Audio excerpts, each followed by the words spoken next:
up guys, bonjour tout le monde, j'espère que vous allez bien. Je m'appelle Yanis ici, je suis entrepreneur, coach et formateur. Je vous accueille sur ma chaîne YouTube pour aborder plusieurs sujets relatifs au business, donc à la création d'entreprises, à la vente, au marketing digital, mais également sur le développement personnel.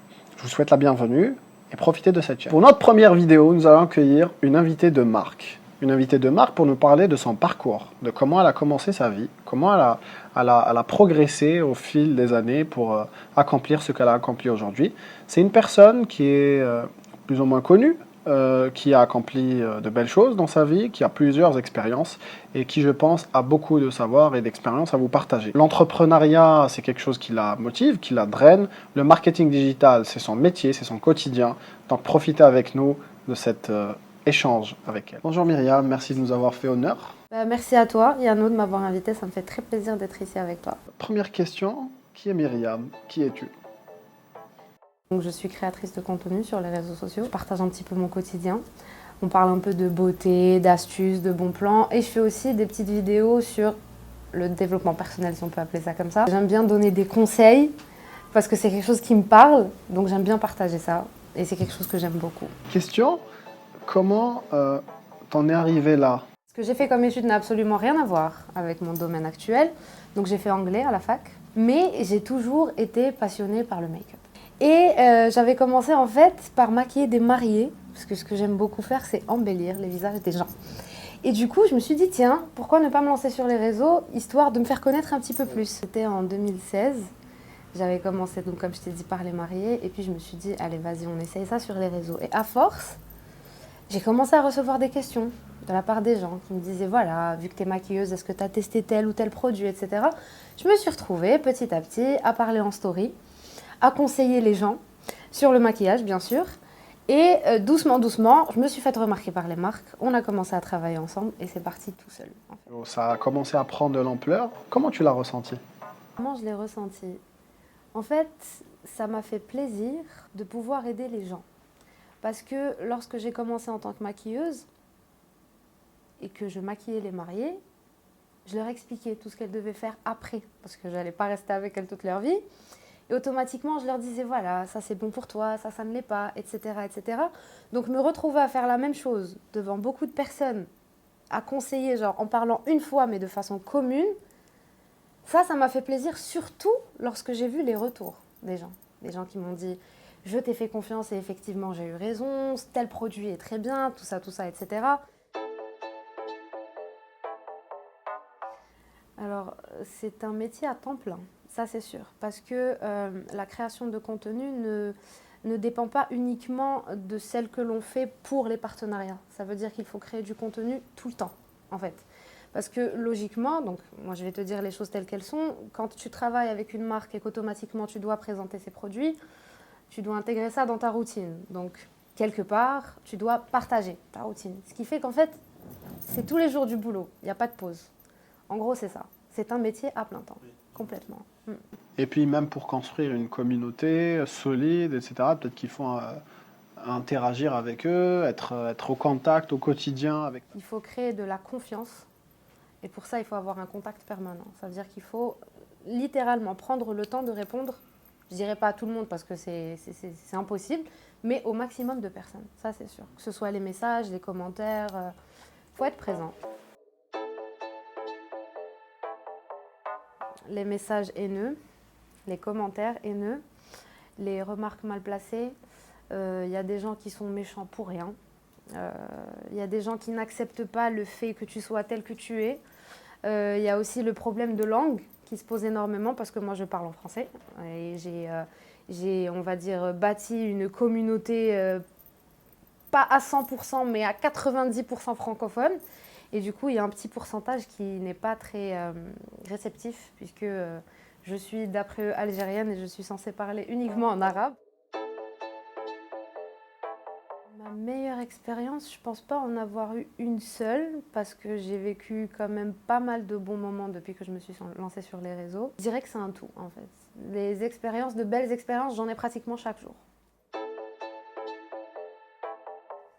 Des rencontres intéressantes, j'en ai fait plein et j'en fais chaque jour. Mais si je devais en retenir une, ce serait la rencontre avec ma meilleure amie. Sarah, Make-up Algérie. C'est la plus belle rencontre, si je peux dire ça comme ça, que j'ai faite sur Instagram. D'ailleurs, je l'ai connue à mes débuts. C'est elle qui m'a poussée à faire ça parce qu'encore une fois, j'ai commencé en tant que maquilleuse. Donc c'est elle qui a partagé mon compte en premier, elle a cru en moi et on a partagé et vécu beaucoup de moments difficiles, mais on est resté comme ça. Je connaissais ma petite sœur à la base et quand j'avais commencé à maquiller, genre pour montrer ce que je faisais, j'avais justement maquillé ma sœur. Donc je l'ai publié sur mon compte Instagram, j'ai dit voilà, qu'est-ce que vous en pensez, etc. Elle m'a laissé un commentaire, elle a fait « Oh, mais je ne savais pas qu'elle avait une sœur maquilleuse !» Et j'ai dit bah, « Je ne savais pas qu'elle avait une copine blogueuse !» Et c'est parti comme ça. Et depuis 2016, on est inséparables. Je pense qu'il y a du bon et du mauvais partout. Les créateurs de contenu en Algérie, il y en a beaucoup. Il y en a qui, pour moi, ont carrément et complètement tiré leur épingle du jeu parce qu'ils font un contenu de malade.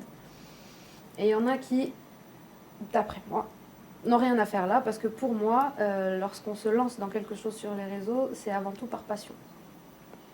Donc je ne vais pas citer de nom ni quoi que ce soit, mais je pense qu'il y a encore beaucoup à faire en Algérie en termes de création de contenu.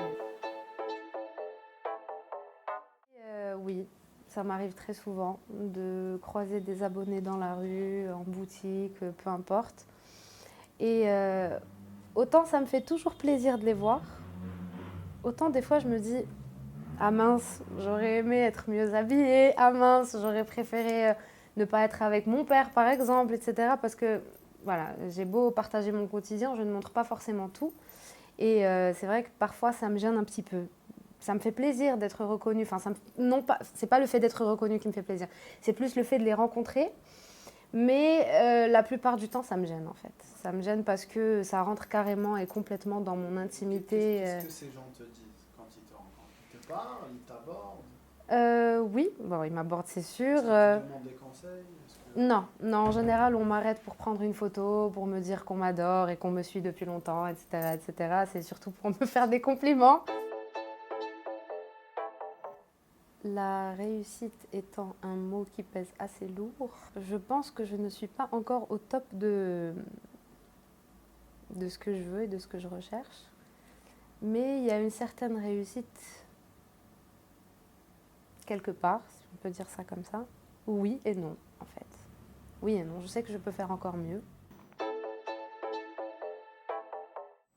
C'est le fait d'avoir créé une communauté ou d'avoir réuni des femmes qui me ressemblent. C'est le fait de voir la satisfaction et le retour de mes abonnés, peu importe le domaine lorsqu'il s'agit de conseils. Et c'est aussi et surtout le fait de savoir que mes parents sont fiers de moi. Surtout maintenant, parce qu'au début, c'était un petit peu de l'incompréhension. C'est vrai qu'ils avaient un petit peu peur, ils ne savaient pas, c'était un domaine qui était tout nouveau. Donc voilà, ça leur faisait peur un petit peu. Mais maintenant, je vois à travers leurs yeux et à travers ce qu'ils me disent, qu'ils sont fiers de moi, qu'ils sont contents pour moi, ils m'encouragent, ils veulent que je fasse encore mieux, ils savent que je vais faire mieux. Et c'est pour moi ma plus grande inspiration et ma plus grande source de motivation. Ce que j'en pense, c'est qu'il y a encore beaucoup de choses à faire. Parce que en Algérie précisément, beaucoup n'ont pas encore compris l'importance du marketing digital, du marketing d'influence et des réseaux sociaux de nos jours. C'est pour moi le volet le plus important, à mes yeux. J'estime que tout le monde doit exister sur les réseaux. Si tu veux lancer ton business, si tu veux te faire connaître toi-même, si tu veux vivre de ta passion, enfin peu importe, tu dois impérativement exister. Mais beaucoup ne l'ont pas encore compris. Donc je pense qu'il y a encore beaucoup de chemin à faire. Je pense que ce qu'il manque ici, c'est que les gens soient formés par rapport à ce domaine. Facebook, Instagram, TikTok, etc. On est captivé par ce qui se passe sur les réseaux. Automatiquement, tout devrait se passer sur les réseaux. Des personnes qui m'inspirent, alors je vais en citer deux.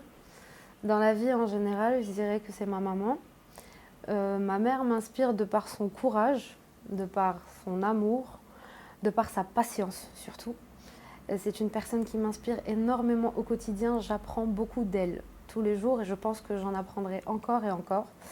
Et dans le domaine des réseaux, je dirais que c'est Lena Situation, donc Lena Mahfouf, qui est très connue, voilà, en fait, elle m'inspire de par le fait qu'au début, on n'a pas forcément cru en elle et que du jour au lendemain, boum. Mais elle n'a jamais laissé tomber, elle n'a jamais abandonné, elle n'a jamais baissé les bras. Et là, elle se retrouve à participer au Met Gala, j'ai envie de dire, première influenceuse française, algérienne, africaine, tout ce que tu veux, à participer à un événement pareil, c'est énorme. Et on peut être fier de ça. J'avais vu une vidéo d'elle dans laquelle elle avait raconté une anecdote et elle voulait faire, je crois, un selfie, je sais plus quoi, avec les Kardashians, quelque chose comme ça. Et là, Kris Jenner l'avait remballé, un truc du genre. Et elle a dit, j'ai décidé de bosser jusqu'au jour où je me retrouverai aux mêmes événements que ces personnes-là pour leur prouver que, voilà. Et ben, elle l'a fait. Et ça, je me dis... Alors, une anecdote, j'en ai une, mais c'est ça m'est arrivé en tant que maquilleuse. Alors, il y avait une personne qui m'avait contactée sur les réseaux pour me demander de la maquiller du coup pour son mariage. Donc moi, ce que je fais avant d'aller maquiller la mariée, c'est un test. C'est-à-dire, je vais chez elle, elle me montre ce qu'elle veut, je la maquille en fonction de ce qu'elle veut, je la maquille également, moitié-moitié, par rapport à ce que je pense qui lui irait mieux, etc. Donc on se met d'accord, là c'est bon. Donc, le jour J, je ne prends pas avec moi tout mon matos, c'est logique, je prends uniquement ce que je vais utiliser. Arrivée chez elle, donc elle habitait quand même assez loin de chez moi, à la dernière minute, elle me dit finalement, je ne veux plus faire ce que je t'avais demandé, je veux que tu me fasses ce que tu m'avais conseillé. Je lui ai dit, sauf que là, c'est pas possible, je n'ai pas ramené ce qu'il faut, tu as fait un choix, si tu m'avais prévenu au moins avant de sortir de la maison à la rigueur. Et elle a pété un câble. Elle s'est énervée, elle a commencé à crier. J'ai essayé de garder mon calme en me disant que bon, c'est une mariée, c'est le plus beau jour de sa vie, on va pas... Je lui ai dit, écoute, on peut régler le problème, montre-moi ce que tu as, peut-être qu'avec ce que tu as, on va réussir à faire quelque chose. Et non, et je te paye pas pour que tu utilises mon maquillage, etc. Enfin bref, c'était toute une histoire. On m'a carrément jetée de la maison. La fille, c'est bon, je sais pas ce qui s'est passé, elle s'est mariée, etc., etc. Et là, il y a à peu près 3 semaines, je reçois un message d'elle. Donc elle s'est mariée, elle est allée vivre en France avec son mari, etc. Elle m'a dit, voilà, comme tu le sais, je me suis mariée, je suis tombée enceinte et j'ai organisé ma baby shower. Donc j'ai pris une maquilleuse qui est assez connue là-bas, elle est venue chez moi pour me maquiller, etc. Elle m'a fait n'importe quoi, elle a été très désagréable, enfin bref, elle s'est plainte de ce que lui avait fait la personne en question. Et elle m'a dit en gros, je n'aurais jamais dû mal te traiter comme ça parce que le karma existe, j'ai été mauvaise avec toi et en retour, on a été mauvais avec moi. Et elle s'est excusée, etc. Et c'est là que je me suis dit, waouh. Comme quoi, ça t'a fait plaisir? Oui. Ouais. Son malheur, bizarrement, ça m'a fait... Enfin, c'est pas le fait qu'il lui a... Non, qu'elle revienne vers toi et qu'elle te dise ça. Compte, en fait, de ma valeur d'une certaine manière, parce que j'ai été très gentille avec elle, courtoise, correcte.